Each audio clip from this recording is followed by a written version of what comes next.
Welcome back to my video class 8। দেখো আমরা princess সেপ্টেম্বরের ওপর already part 1, part 2, part 3, part 4 চারটে ভিডিও কমপ্লিট করেছি। আজকে আমরা প্রিন্সেস সেপ্টেম্বরের ওপর যে টেক্সচুয়াল গ্রামার রয়েছে সেটা নিয়ে আমরা আলোচনা করব। দেখো আজকে আমাদের আলোচ্য বিষয় হলো ফ্রেজ। ফ্রেজ কথাটার মানে হলো পদ সমষ্টি বা শব্দগুচ্ছ। কেমন? অর্থাৎ কতগুলো শব্দ নিয়ে হয় পদ সমষ্টি বা শব্দগুচ্ছ, যা সেন্টেন্সের একটি বিশেষ part. সেন্টেন্সকে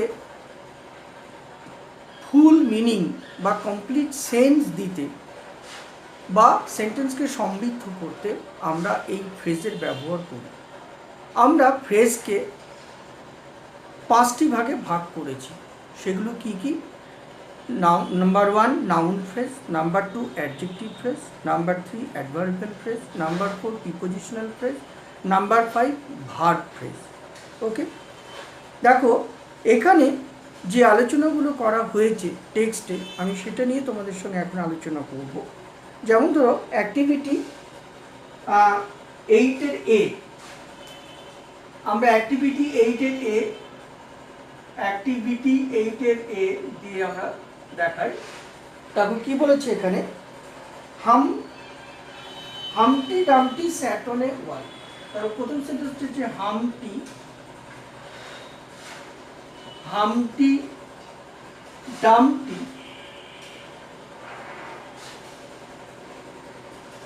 sat on a wall. Is it sat on a wall? হামটি ডামটি একটি দেওয়ালের উপরে বসেছিল। sat on a wall. sat on a wall. একটি দেওয়ালের উপর হামটি ডামটি বসেছিল। নাম্বার 2 দেখো, the sun rises in the east. The sun rises in the east. তাহলে এখানে দেখো ইন দি ইস্ট এর তলে আমি দাগ দিলাম। নেক্সট দেখো আরেকটা সেন্টেন্স লিখছি আমি। The farmer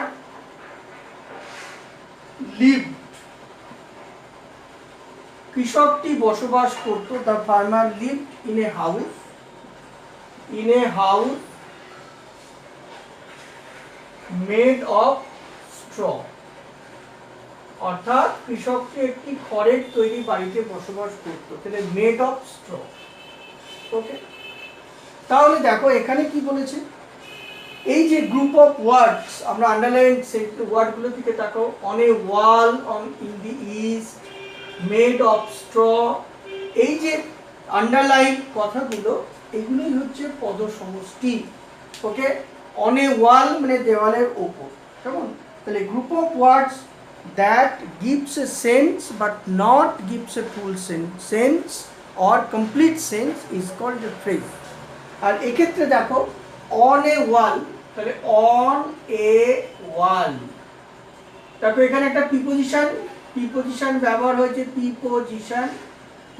হয়েছে, তারপরে দেখো একটা নাউন বসেছে। তাহলে আমরা এটাকে কি বলতে পারি? আমরা অবভিয়াসলি একটা ফ্রেজ, কিন্তু এটা কি ফ্রেজ? এটা হচ্ছে নাউন ফ্রেজ। ওকে, ঠিক একই রকম ভাবে দেখো in the east, the sun rises in the east. তাহলে ইস্টটাও কি? ইস্ট হচ্ছে পূর্ব দিক। ঠিক আছে, কার্ডিনাল ডাইরেকশন ইস্ট। তাহলে এটাও নাউন। তার আগে দেখো প্রিপোজিশন বসেছে।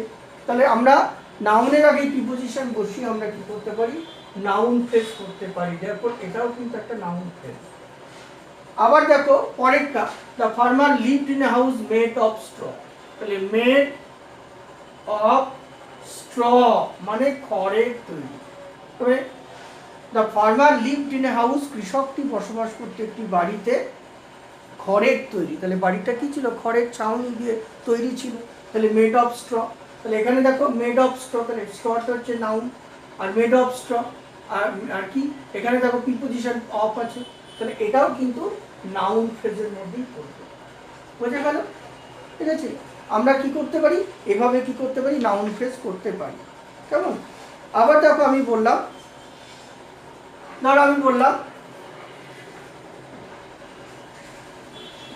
let me erase the board first.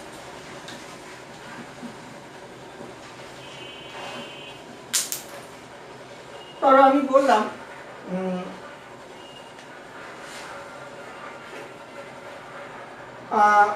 you have a beautiful cage. You have a beautiful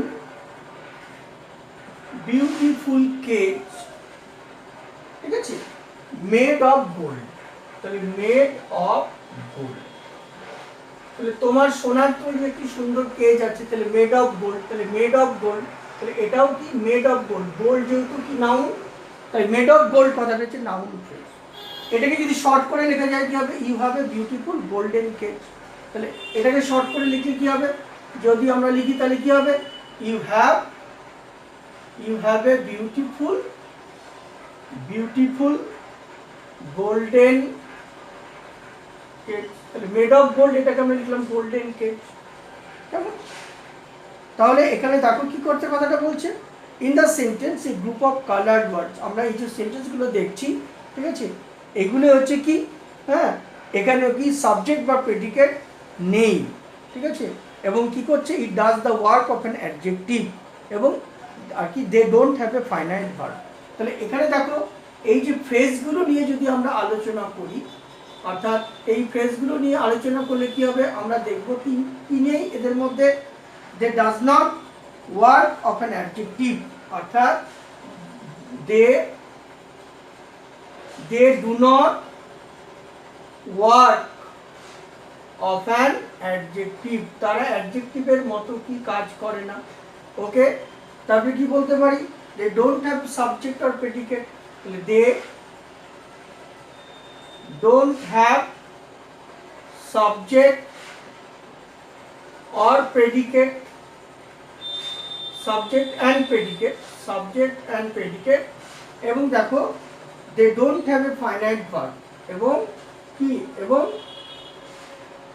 it does not have a finite verb, এবং এর finite verb ও নেই। কেমন?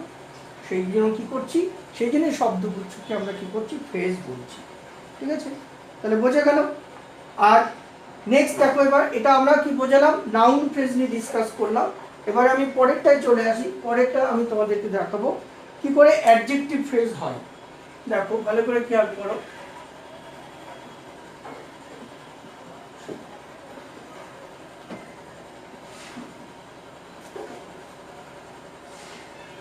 ধরো আমি এক্সাম্পল লিখি তাহলে বুঝতে পারবে। আমি এক্সাম্পল লিখে দেখাচ্ছি। ধরো আমি বললাম he was a man full of hope, সে আশান্বিত মানুষ ছিলেন, তিনি একজন মানুষ ছিলেন যার মনের মধ্যে অনেক আশা ছিল। তাহলে he was a man full of hope। তারপরে আমি বললাম a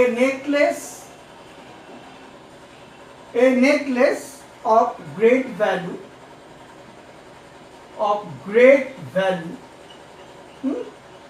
was stolen। তাহলে a necklace of great value, এটা একটা ফ্রেজ। নেক্সট দেখো নাম্বার 3 তে বললাম this is a table made of wood, this is a table made of wood। তাহলে দেখো এখানে লিখলাম made of wood। তাহলে এই তিনটে ফ্রেজ কি, তাহলে আমরা দেখতে পাচ্ছি দেখো, এবং these three phrases are there and they do the work of an adjective and therefore they are called adjective phrase।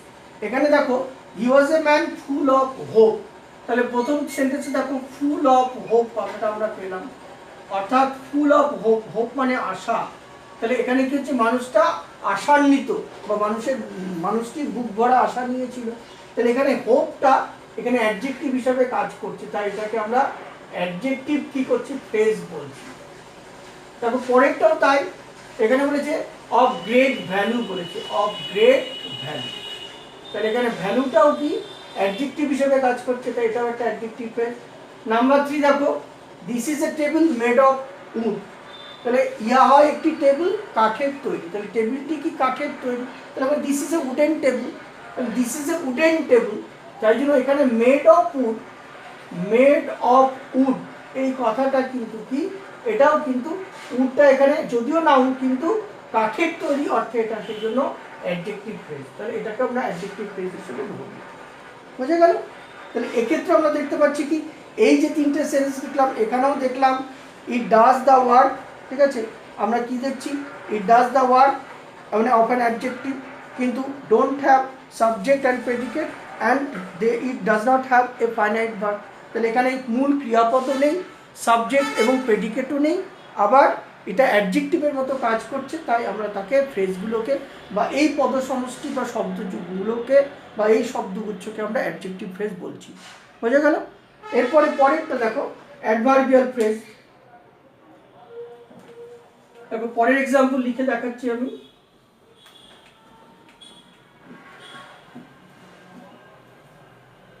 আচ্ছা দেখো কি বলছে এবারে, ধরো আমি লিখলাম the bird stood in the corner of his cage. The bird stood, পাখিটি দাঁড়িয়ে ছিল, the bird stood মানে পাখিটি দাঁড়িয়ে ছিল, in the corner of his cage, তার খাঁচার এক কোণায়। তারপরে বললাম he spoke, সে কথা বলেছিল, spoke in a confident manner, সে আত্মবিশ্বাসী ঢঙে কথা বলেছিল, স্পোক ইন কনফিডেন্ট ম্যানার, সে আত্মবিশ্বাসী ভঙ্গিমায় কথা বলেছিল, তাহলে ইন এ কনফিডেন্ট ম্যানার। আবার দেখো in the corner of his cage, okay. Next হচ্ছে কি, ইটস, পরের সেন্টেন্স দেখো, it's raining, it's raining at this moment, তাহলে at this moment। এবার দেখো অ্যাডভার্বিয়াল ফ্রেজকে আমরা কি করি, তিনটে জিনিসে ভাগ করি। একটা হচ্ছে adverbial phrase of place, okay. Next number 2 হচ্ছে অ্যাডভার্বিয়াল ফ্রেজ অফ টাইম, আর একটা হচ্ছে adverbial phrase of process, PROCES। তাহলে আমাদের এবার দেখতে হবে এই তিনটে জিনিস কিসের মধ্যে যাচ্ছে। যেমন ধরো পাখিটি দাঁড়িয়েছিল কোথায়, in the corner of his cage, তার খাঁচার এক কোণায়। তাহলে এক কোণা বলতে এখানে কিন্তু প্লেস বোঝাচ্ছে, তাহলে খাঁচার কোণায়, তাহলে খাঁচার কোণায়, তাহলে খাঁচার একটা জায়গাকে বোঝাচ্ছে, তাহলে প্লেস বোঝাচ্ছে, সেই জন্য in the corner of cage এটা হচ্ছে তোমার অ্যাডভার্বিয়াল ফ্রেজ, কেমন। আবার দেখো he spoke in a confident manner, সে কথা বলেছিল কেমন, কনফিডেন্টলি, তাহলে এটা অ্যাডভার্ব অফ কি হবে, তাহলে অ্যাডভার্ব অফ হচ্ছে ম্যানারের মধ্যে যাচ্ছে, সে কনফিডেন্টলি কথা বলেছিল, তাহলে এটাও কি হবে, তাহলে এটা হচ্ছে তোমার অ্যাডভার্বিয়াল ফ্রেজ হবে।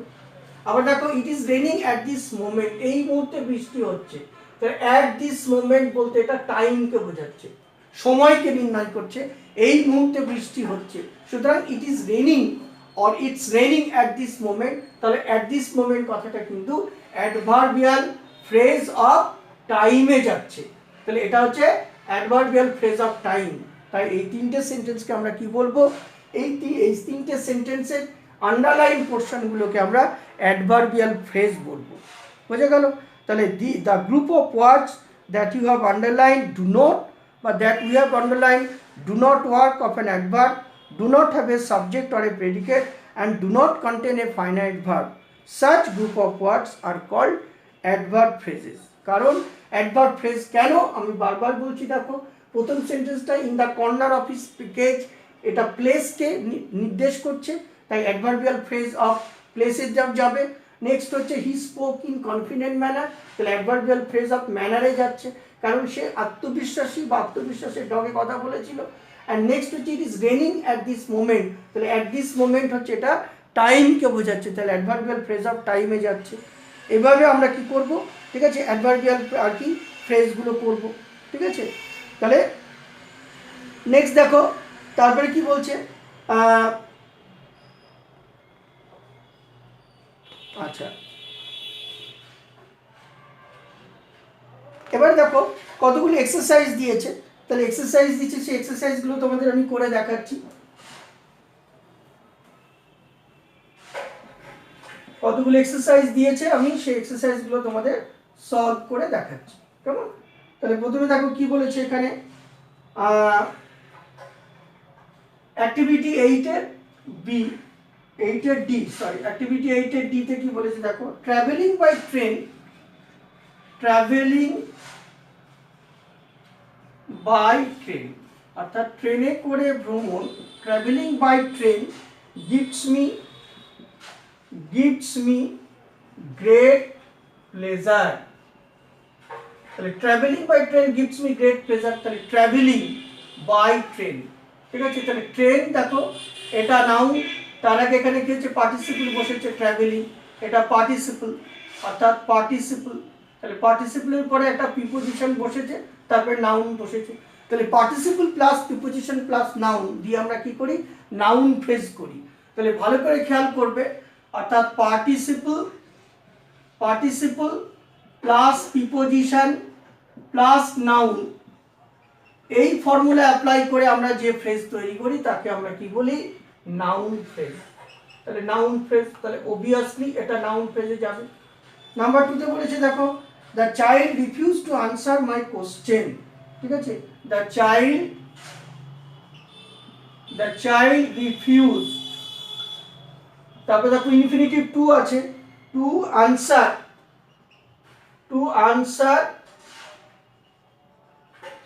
মাই কোশ্চেন, ওকে। তাহলে আনসার মাই কোশ্চেন, তাহলে এটা আমরা কি দেখতে পাচ্ছি, তাহলে টু দিয়ে টু আনসার মাই কোশ্চেন, তাহলে এটাও কিন্তু ইনফিনিটিভ দিয়ে কি করা হয়েছে, নাউন ফ্রেজ করা হয়েছে, টু আনসার মাই কোশ্চেন, ওকে। তাহলে দিস ইজ ইন আর কি হোয়েন কোশ্চেন, এই নাউন শব্দটা কি বসেছে দেখো, নাউনের শব্দের সঙ্গে কি বসেছে, ইনফিনিটিভ টু কথাটা ইউজ করা হয়েছে, সুতরাং এটাও কিন্তু একটা নাউন ফ্রেজের মধ্যে পড়বে। নেক্সট হচ্ছে দেখো, he wanted to go home, তাহলে এটাও দেখো he wanted to go home, তাহলে এখানে টু ইনফিনিটিভের সঙ্গে কি হয়েছে, নাউন যুক্ত করা হয়েছে, তাহলে এটাও কিন্তু নাউন ফ্রেজের মধ্যেই পড়বে, ঠিক আছে। তাহলে কি বললাম, নাউন ফ্রেজ কি, the group of words that we have underlined here do not do the work of a noun, although they have neither subject nor object and don't have finite verb, but such group of words are called noun phrase, okay। and next sentence দেখো কি বলেছে, পরের সেন্টেন্সে, যেমন পরের সেন্টেন্সে লিখি, activity 8 এর ই, তারপর কি বলেছে এখানে, the wind blew with great speed, ঠিক আছে, the wind blew with great speed, তাহলে এটা কি হবে দেখো, এটা অ্যাডজেক্টিভ ফ্রেজ হবে, the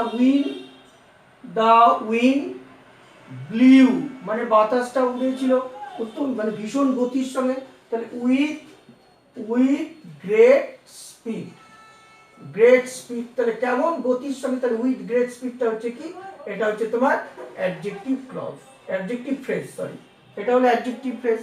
তারপরে দেখো নাম্বার 2 এ কি বলেছে, নাম্বার 2 এ বলেছে the king wore a crown made of diamond, the king wore মানে রাজা পরিধান করেছিলেন, কি পরিধান করেছিলেন, এ ক্রাউন একটি মুকুট, কি দিয়ে তৈরি, তাহলে মেড অফ ডায়মন্ড, তাহলে ডায়মন্ডের তৈরি একটি মুকুট রাজা পরেছিল, তাহলে এটাও মেড অফ ডায়মন্ড, এটাও কি দেখো ডায়মন্ড যদিও নাউন কিন্তু এখানে অ্যাডজেক্টিভের মতো আচরণ করছে, তাই এটাকে আমরা অ্যাডজেক্টিভ ফ্রেজ বলবো, তাহলে এটাও কিন্তু অ্যাডজেক্টিভ ফ্রেজ হবে। নেক্সট সেন্টেন্সে চলে এসো, তারপরে বলেছে the little girl did not know what to do, the little girl did not know what to do, okay, what to do কি করতে হবে, তাহলে ঠিক আছে, মেয়েটি জানতো না, little girl do not know what to do, okay.